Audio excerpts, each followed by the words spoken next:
See, I cautioned you about reading the comments. No, there's some positive comments here, like this one, this one right here. He really liked it, but he's disappointed that Captain Logan did not have a cameo. Don't worry, I'm sure he'll be in this one somewhere. Okay, there's some negativity, specifically towards my skits I do before and after the videos.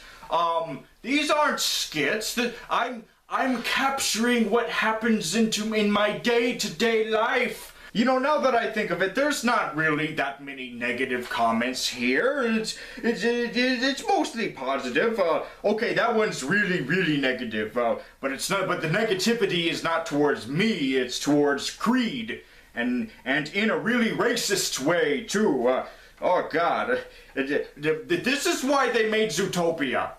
And this last comment is about how my videos are too much like that guy with the glasses videos. Although that's not what the website is called anymore. It's called Channel Awesome now. But I get what they're saying, and they are right. I should really do something about that.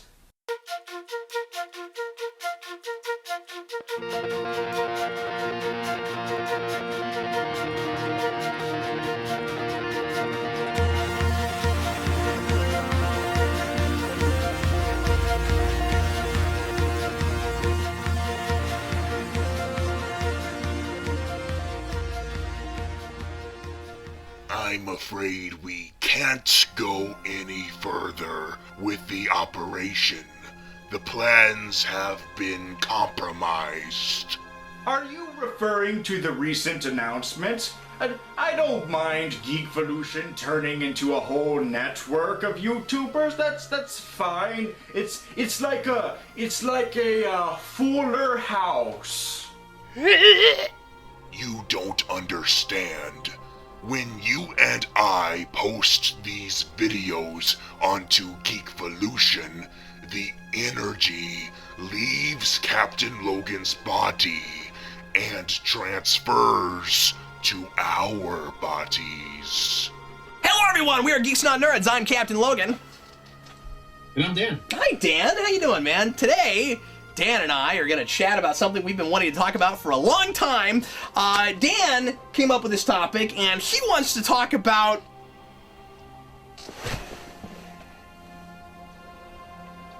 Cav? What happened? Are you alright? Cav? Huh. So that's why he sort of took that hiatus.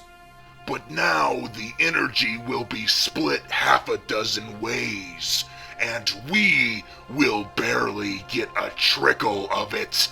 Now hold on. If Captain Logan is allowing his associates to post on his channel just as much as he does, doesn't that mean they all own the channel together?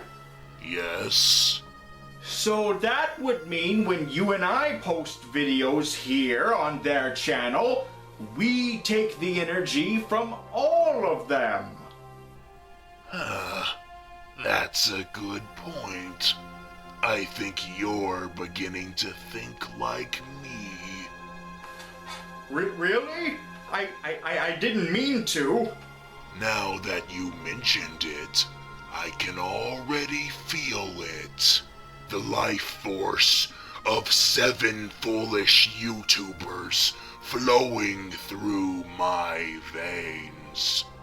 This is more than enough to allow my plan to be executed faster than expected.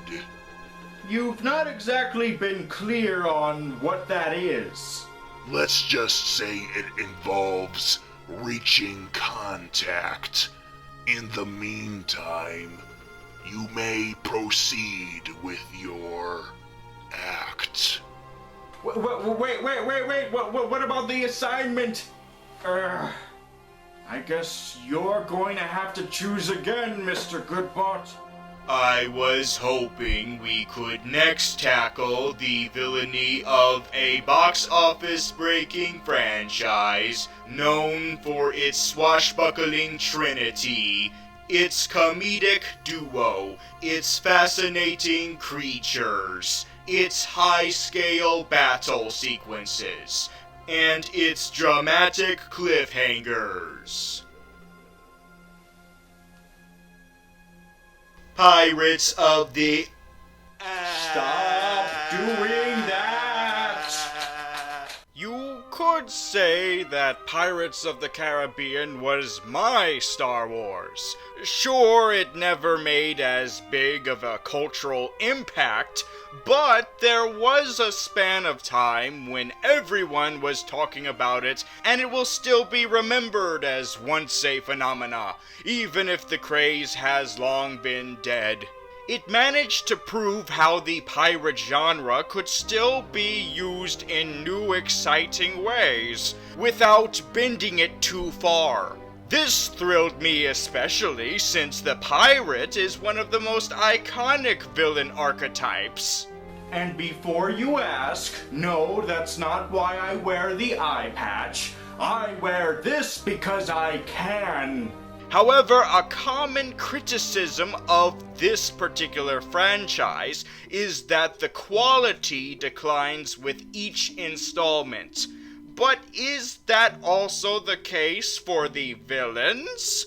Okay, this one is gonna be a little tricky, because most of the characters are technically villains, since practically everyone is out to betray one another. It's a matter of picking and choosing which ones truly meet the criteria. There be spoilers ahead. May God have mercy on your soul! It all started with one of the very first Disney attractions ever to be built. Here we were shown how merciless pirates were, but also how bumbling and comedic they could be. But a majority of that ride is centered on the shenanigans of Tortuga, and when it came to the film adaptation, they only took that concept and scattered it through the series as a couple of scenes. Instead, they based the whole film on one very short portion of the ride, right at the beginning. The ship steering skeleton. That was the real genesis of this franchise. When you think of a pirate story, your mind immediately goes to a treasure hunt. But in the first film, Curse of the Black Pearl, we have the exact opposite. The villains have already found the treasure, and their goal now is to put it all back.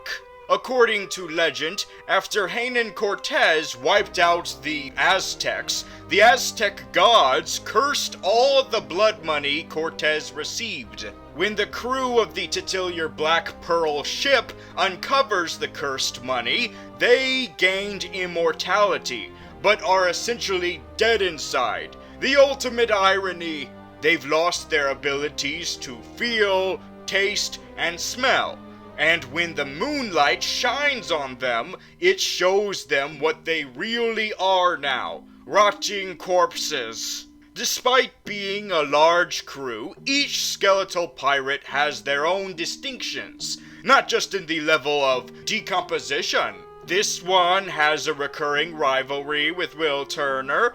These two are a bumbling duo who eventually become breakout characters to show up in more movies. And these two were a bumbling duo who were not breakout characters. The captain of this skeletal crew is Hector Barbossa, making him the overall main antagonist. The best villains tend to be the ones that are the exact polar opposite of the protagonist. Not only does he and Jack Sparrow share a long history together, but they also are constantly fighting over the Black Pearl, and they have the exact opposite motivations. Jack Sparrow spends the entire franchise chasing the key to immortality, while Barbossa stumbled upon it and suffered from its ramifications. Even though Barbossa retains his snickering dry wit, the curse has left him desperately longing for it to finally be broken. But that won't happen until every single gold coin is put back, specifically by those who took the gold in the first place. Barbossa eagerly waits to feel again, and is more than willing to do all the murdering and backstabbing to do so. But his plan did not include Jack Sparrow shooting him the exact moment the curse was lifted, as the last coin was dropped. This gives him even more irony, because after all that time, he finally gets to feel again, only for that sensation to be actual death. But the conflict in the film is not over yet. We have a secondary antagonist group found in the British Navy. Under the command of James Norrington, they're the strict, organized representation of the law that reminds us that no matter how heroic they may seem, pirates are still technically criminals. And no amount of heroism is going to keep them from punishment. However, by the end, Norrington decides to give Jack a head start after his escape, which shows Norrington will still recognize when someone does some good. He and his men serve more as a nuisance than they do as a threat, but that's going to change. Similar to Back to the Future and The Matrix, the Pirates trilogy feels more like one normal-length movie that gets followed up by one jumbo-sized movie, divided into two parts. Part 1 is Dead Man's Chest, and Part 2 is At World's End. This is where we have the best example of what I like most about this series: the utilization of all kinds of superstitions spreading across the 7 seas. It's almost like an underwater X-Files set in the 1700s. The first film focused on the myth surrounding the fall of the Aztecs, but the second and third films reached out for many different legends and dared to combine all of them. The god Calypso, the curse Black Spot, the creature Kraken, the afterlife Davy Jones' Locker, and the ghost ship Flying Dutchman, all raveled into one single lore. And with most of that being where we get our villains from, you would think that's enough for this 2-part epic. And yet, the British Navy has to have a role that's a lot bigger than the one they had before. You might as well just cram in a third source of villainy while you're at it. Oh, that's right, the tribe of cannibals. But they're more of a plot device than anything else. As uptight as Norrington was, he was at least reasonable and merciful.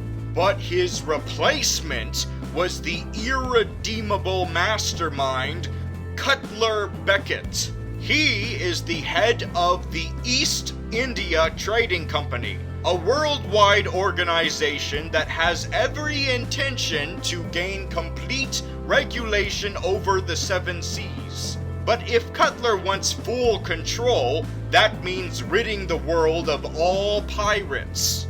In Dead Man's Chest, he served his part well, by not being too far in the forefront. He was just there to get the ball rolling. He threatens to imprison Will Turner and Elizabeth Swann, and strikes a deal for them to bring Jack Sparrow to him. Cutler was just a device used to get us to the central villain. So it irked me when that villain had to equally share the title of main villain with Cutler in At World's End. After all, the big hook of these films should be the supernatural elements. Now that I'm older, I'm less opposed to the inclusion of Cutler, and I realize that it's an archetype that he's embodying. The corporate business tycoon, who has no superpowers of his own, but uses their wit and resources to manipulate the villains that do have those superpowers. So the British Navy works best when they go at odds with their competition, the crew of the Flying Dutchman. This is where we finally get to all that supernatural lore. How do you follow up an army of skeleton pirates? How about an army of pirates transformed into sea creatures? As many sea creatures as you can think of. Mostly coral, granted, but all sea creatures. The crew is captained by Davy Jones, a character derived from one of the most well-known idioms in the nautical culture, Davy Jones' locker. The origin of the expression is a mystery. All we have for reference is interpretations of what it's supposed to mean. A majority of them point to Davy Jones being some sort of ocean devil, and his locker is the afterlife, for specifically those who died at sea. The movie decided to take that concept and run with it, but also, of course, adding their own twists to it, such as the fact that he and his crew are visual metaphors of those who let the sea become their whole lives. The film also goes as far as to create a whole backstory involving the Greek goddess Calypso. In Homer's Odyssey, Calypso offered Odysseus immortality, as long as he married her. Odysseus declined the offer, so one can assume that Calypso kept looking for a rebound until she finally found Davy Jones. But this time, the deal was hiked up. Jones and Calypso could only be together after Jones spent a decade of being the ocean equivalent of the Grim Reaper. But Calypso broke her promise, and Jones was doomed to continue his duties for eternity, but not without getting back at Calypso by trapping her in human form. Now, this is where we get to that Disney trope where there's a magical curse or charm that's ridiculously convoluted and has so many specifications and variables. Okay, let me see if I can remember. Whoever is the captain of the Flying Dutchman must have their hearts removed and locked inside of a magical chest, and the only way to kill the captain is to stab the heart, but it must be replaced by a new heart, because the Flying Dutchman always needs a captain. But being captain means you can never walk on land until a decade later, when the curse can be broken, unless the captain's lover or keeper of the chest is absent when the captain arrives? And this is why no one in their right mind would try to contact a god in real life.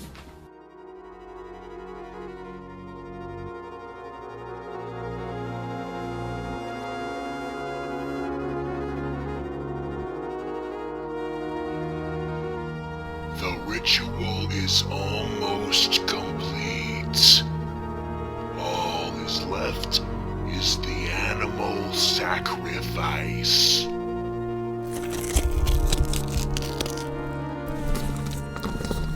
If there was any small semblance of chance that Mr. GoodPlot could be the 8th member of the new Geekvolution, it has just been obliterated into smithereens.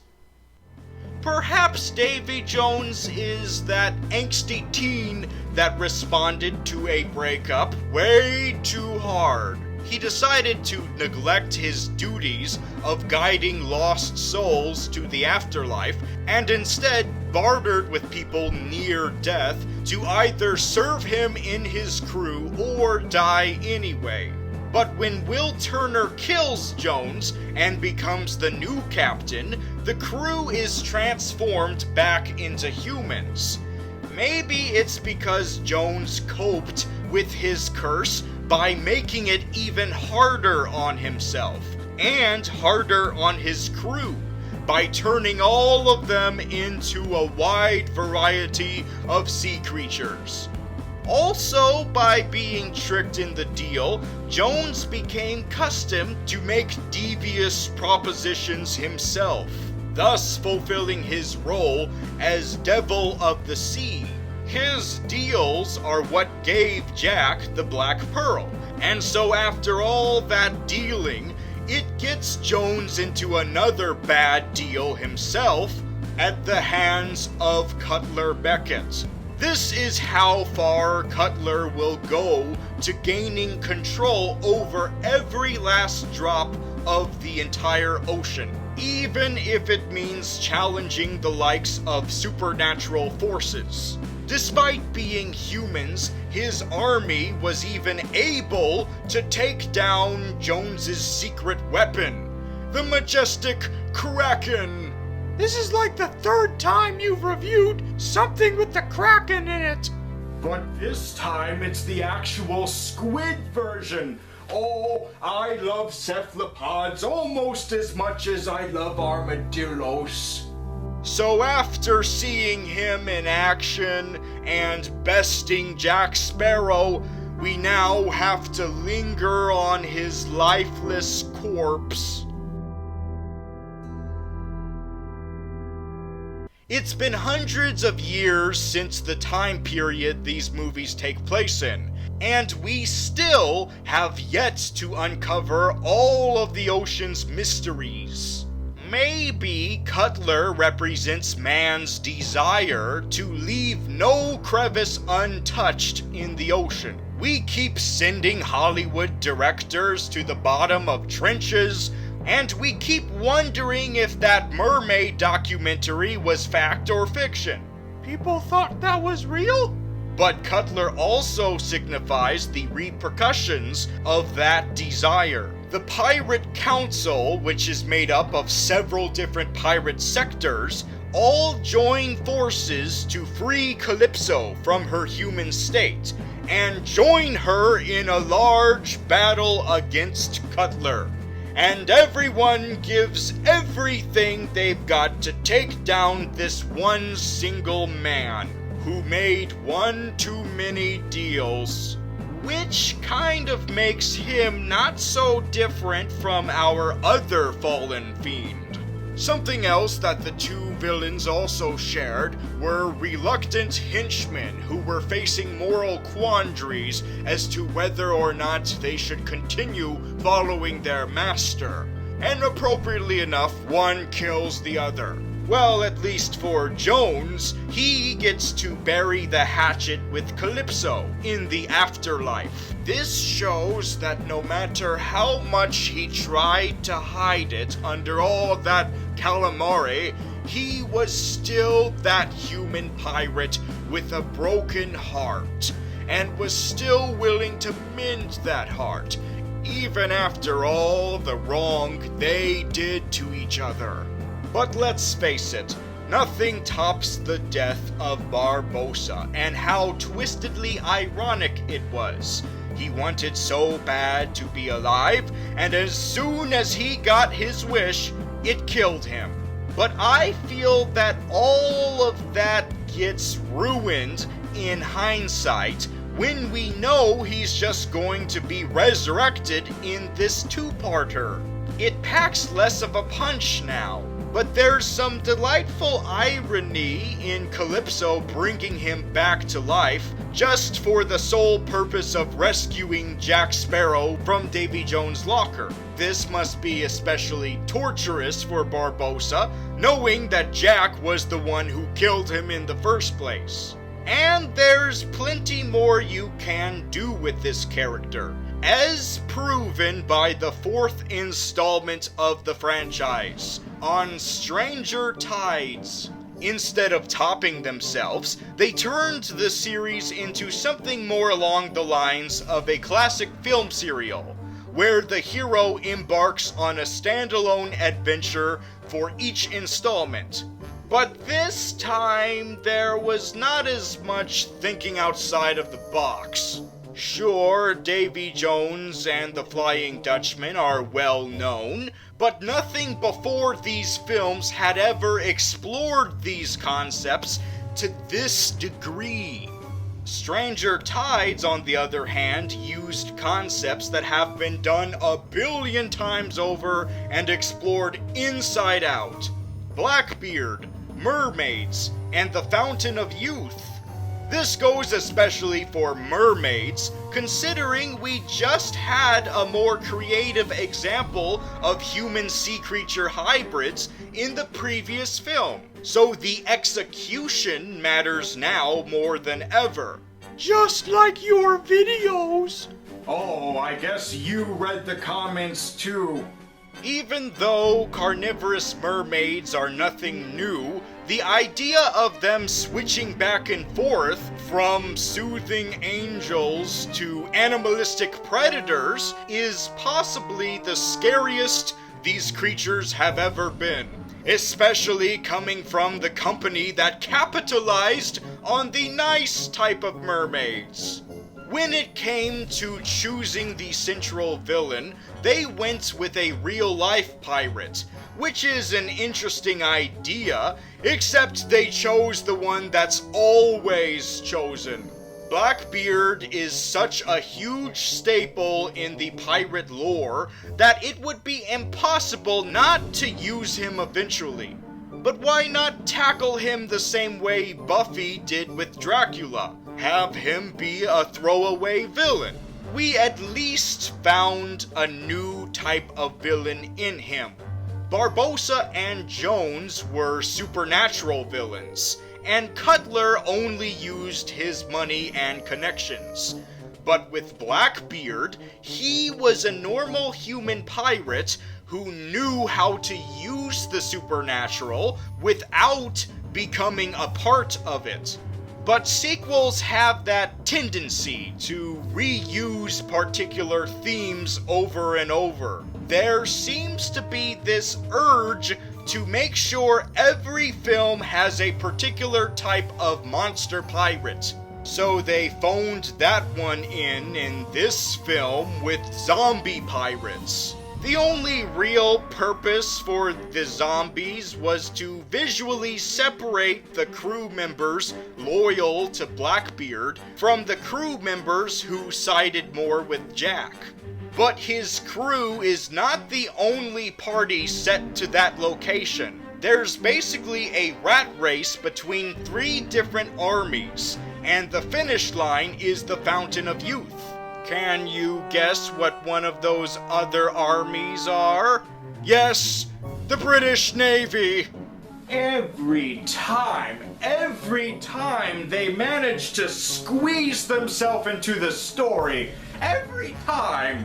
Apparently, the filmmakers realized this and decided to have fun with it by turning them into a spoof of their former selves. Now they're walking stereotypes of British royalty and desire the fountain out of pure jealousy of the Spanish, which is the 3rd army in this race. The Spanish army are the first ones that we ever see in the whole movie, so you would expect them to be major antagonists. But it turns out they're only there to ruin it for everyone else by destroying the fountain and then leaving the movie.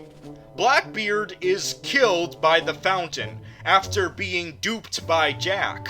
Even though Blackbeard's life force was given to Angelica, she resents Jack, which makes her a great potential fifth villain. She starts out as a former lover of Jack, but escalates to the recently revealed daughter of Blackbeard, which is a thrilling opportunity for her. But with her father now dead, it's easy come, easy go. And there's precedent for her to escalate even further up to a new arch nemesis for Jack. But since she's confirmed not to be in the fifth movie, I'm guessing the only wrath from her will be put on Jack's voodoo doll instead. Which I guess you could argue is also put on Jack, since the voodoo doll does work. So the villain that really comes out on top is the one who's been here the whole time, Hector Barbossa. I still have a problem with his resurrection, but he sure took advantage of that by returning to form in this movie. After the Black Pearl was taken from him by Blackbeard, he clinged on to the strongest force he could prosper from, the British Navy, even if that was really stupid on their end. And after the British crew slowly dissipated, he lunged at the opportunity of taking over Blackbeard's crew, ridding them of the zombie division.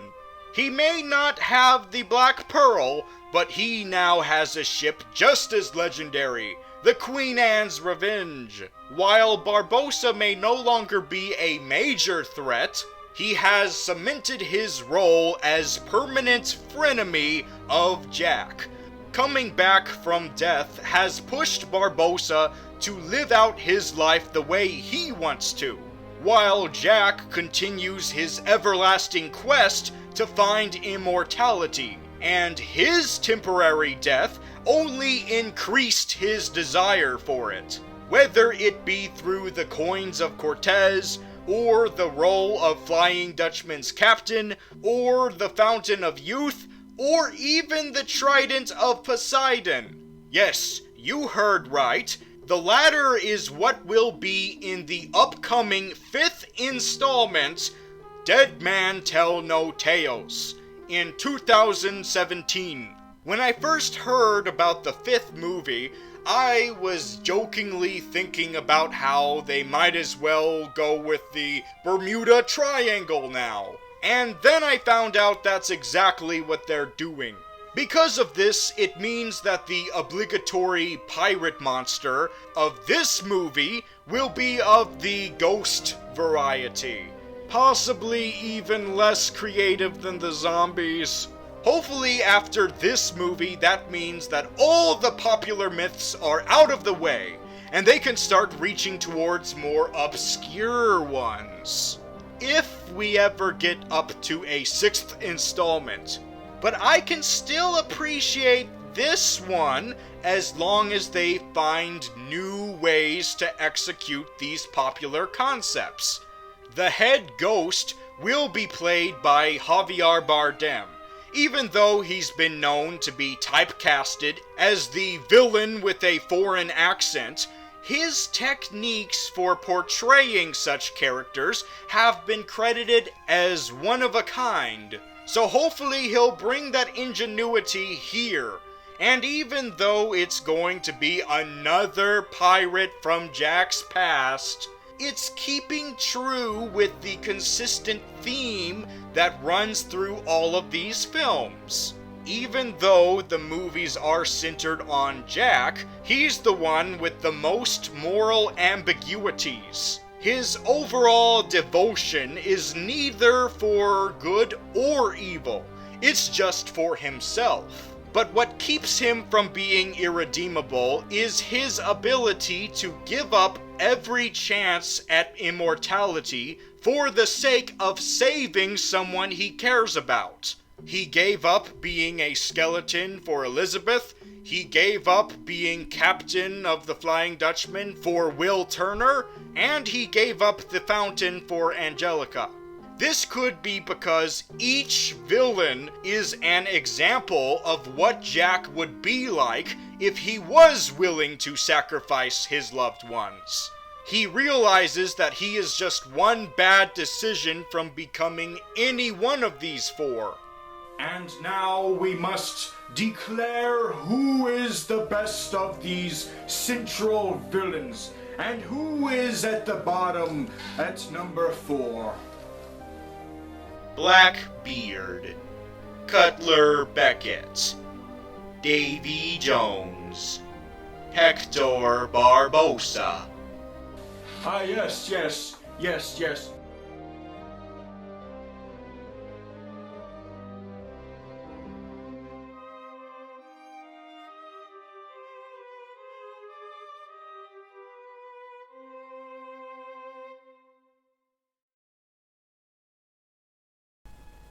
Everything is where it needs to be for the incantation. But there's something missing. The final ingredient. The bodily remains of a fallen YouTuber. My entire life has been leading up to this moment. Reply to comment. Reply to comment. Reply to comment. Reply to comment. Reply to comment. Reply to comment. Reply to comment. Reply to comment. Reply to comment. Reply to comment. Reply to comment. Reply to comment. Reply to comment. Reply to comment. Reply to comment. Reply to comment. Reply to comment. Yes. What is the meaning of this? Only the sacred ones are allowed to pull me out of my slumber. O great creator of all that exists, I have a valid reason for your summoning. I can smell the subscriber count on you. A mortal with mere double digits could never be able to contact me. The only way a bottom feeder could have ever possibly gained enough viewer energy is by leeching off a sacred one. With all due respect, Your Highness, it is 7 sacred ones now. You are devious, dishonorable, and senseless! Yes, this is why I summoned you. It's to show you my worthiness. You take the labor from your worshippers and give just a little back. You give privileges to those who benefit you the most, and then you give far less to those who don't benefit you as much, but could have had the potential to. You establish your commandments on your worshippers, and then you strike them, even when they follow the commandments. I have respect for a being who's so merciless.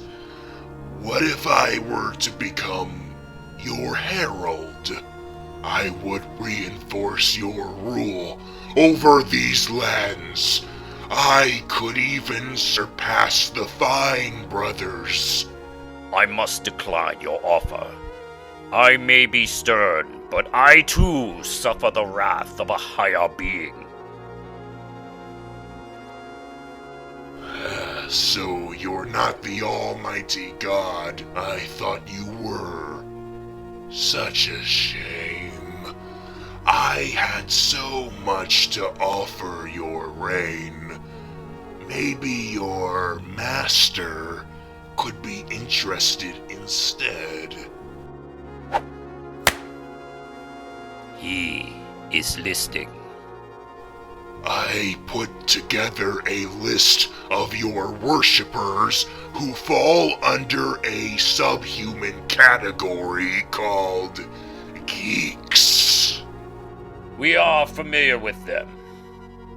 I chose the ones worth sparing, and I also chose the ones worth striking down. You've already taken the liberties with a couple of them, but now you could continue the purge under my direction.